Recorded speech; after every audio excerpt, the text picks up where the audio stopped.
Hi, you guys. All right, welcome to the first Read Aloud Storytime with Miss Behrens. We voted as a class and we will be reading Fuzzy Mud by Louis Sachar.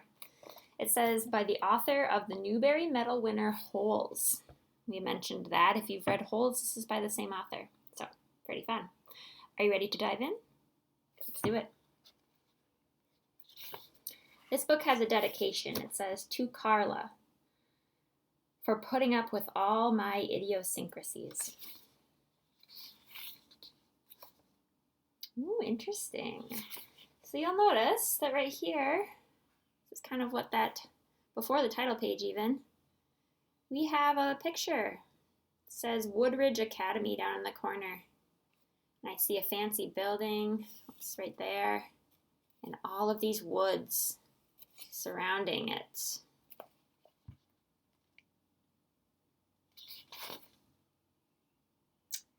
Chapter 1. Tuesday, November 2nd, 11:55 a.m.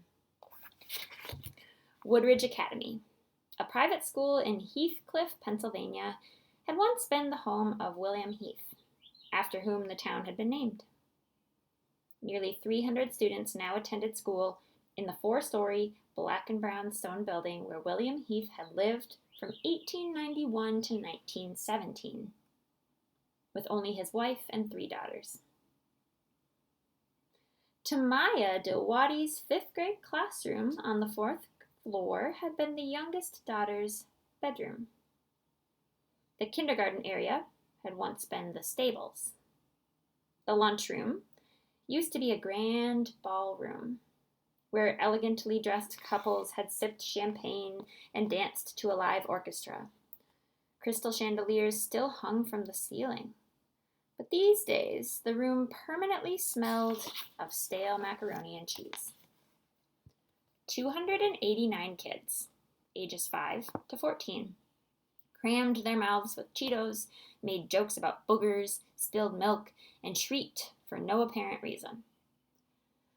Tamaya didn't shriek, but she did gasp very quietly as she covered her mouth with her hand. He's got this super long beard, a boy was saying, splotched all over with blood. And no teeth, another boy added. They were boys from the upper grades. Tamaya felt excited just talking to them, although, so far, she had been too nervous to actually say anything. She was sitting in the middle of a long table, eating lunch with her friends Monica, Hope, and Summer. One of the older boy's legs was only inches away from hers. The guy can't chew his own food, said the first boy, so his dogs have to chew it up for him. Then they spit it out, and then he eats it. That's so disgusting, exclaimed Monica. But from the way her eyes shone when she said it, Tamaya could tell that her best friend was just as excited as she was to have the attention of the older boys. The boys had been telling the girls about the deranged hermit who lived in the woods. Tamaya didn't believe half of what they said. She knew boys liked to show off. Still, it was fun to let herself get caught up in it. Except they're not really dogs, said the boy sitting next to Tamaya. They're more like wolves, big and black with giant fangs and glowing red eyes. Tamaya shuddered. Woodridge Academy was surrounded by miles of woods and rocky hills. Oh, I think that's the picture that we saw at the beginning.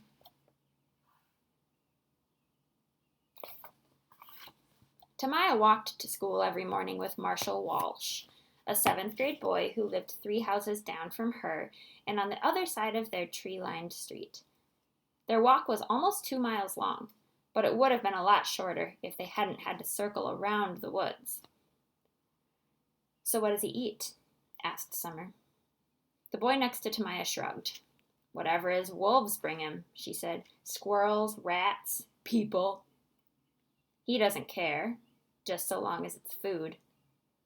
The boy took a big bite of his tuna fish sandwich, then imitated the hermit by curling his lips so that it looked like he didn't have any teeth. He opened and closed his mouth in an exaggerated manner, showing Tamaya his partially chewed food.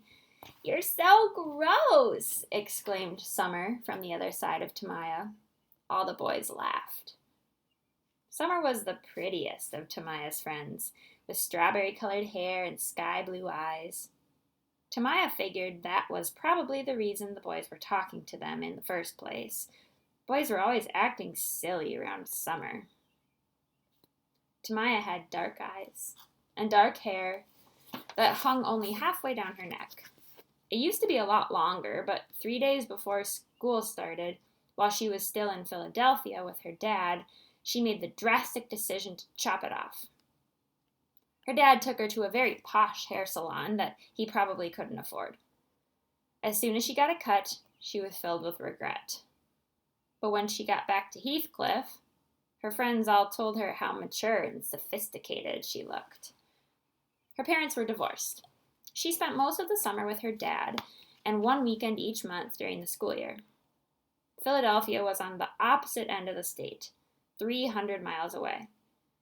When she returned home to Heathcliff, she always had the feeling that she had missed something important while she'd gone.